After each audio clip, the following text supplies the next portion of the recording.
saya Charliska Saputri, NPM 2021010224, Prodi Hukum Keluarga Islam, kelas C, semester 6. Di sini saya akan menjelaskan sedikit tentang pendekatan filsafat hukum, yaitu ilmu hukum dan ilmu sosial. Berikut penjelasannya. Yang pertama yaitu ilmu hukum. Beberapa pendapat mengatakan bahwa filsafat hukum merupakan bagian khusus dari filsafat pada umumnya. Berarti filsafat hukum hanya mempelajari hukum secara khusus, sehingga hal-hal non-hukum menjadi tidak relevan dalam pengkajian filsafat hukum. Filsafat hukum tunduk pada sifat-sifat, cara-cara, dan tujuan-tujuan dari filsafat pada umumnya. Di samping itu, hukum sebagai objek dari filsafat hukum akan mempengaruhi filsafat hukum. Dengan demikian, secara timbal balik antara filsafat hukum dan filsafat saling berhubungan. Secara sederhananya dapat dikatakan bahwa filsafat hukum adalah cabang filsafat, yaitu filsafat tingkah laku atau etika, yang mempelajari hakikat hukum. Dengan perkataan lain, filsafat hukum adalah ilmu yang mempelajari hukum secara filosofis. Jadi, objek filsafat hukum adalah hukum dan objek tersebut dikaji secara mendalam sampai kepada inti atau dasarnya, yaitu hakikat.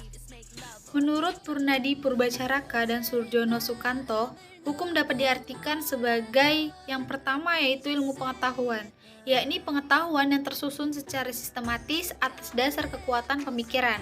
Yang kedua yaitu disiplin, yakni suatu sistem ajaran tentang kenyataan atau gejala-gejala yang dihadapi.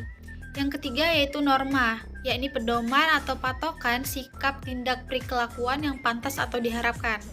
Yang keempat yaitu tata hukum, yakni struktur atau proses perangkat norma-norma hukum yang berlaku pada suatu waktu dan tempat tertentu serta berbentuk tertulis. Yang kelima yaitu petugas. Petugas ini pribadi-pribadi yang merupakan kalangan yang berhubungan erat dengan penegakan hukum. Yang keenam yaitu keputusan penguasa, yakni hasil proses diskresi. Yang ketujuh yaitu proses pemerintahan, yakni proses hubungan timbal balik antara unsur-unsur pokok dari sistem kenegaraan. Yang kedelapan yaitu sikap tindak ajek atau perilakuan yang teratur, yakni perilakuan yang diulang-ulang dengan cara yang sama yang bertujuan untuk mencapai kedamaian. Yang kesembilan yaitu jalinan nilai-nilai, jalinan dari konsepsi-konsepsi abstrak tentang apa yang dianggap baik dan buruk. Pendekatan filsafat hukum yang selanjutnya yaitu ilmu filsafat sosial. Filsafat sosial merupakan cabang filsafat yang mempelajari persoalan kemasyarakatan secara kritis, radikal, dan komprehensif. Sejak Plato dan Aristoteles, kajian terhadap persoalan-persoalan kemasyarakatan sudah menjadi objek penelitian tersendiri. Menurut Plato dan Aristoteles, susunan masyarakat mencerminkan susunan kosmos yang abadi. Manusia berkewajiban untuk menyesuaikan diri dengan susunan itu dan menaati demi keselamatannya, kalau tidak menghancurkan dirinya. Pada abad pertengahan, masyarakat Eropa masih memperlihatkan pada pola dasar yang sama, hanya sekedar mengoreksi terhadap paham Plato dan Aristoteles.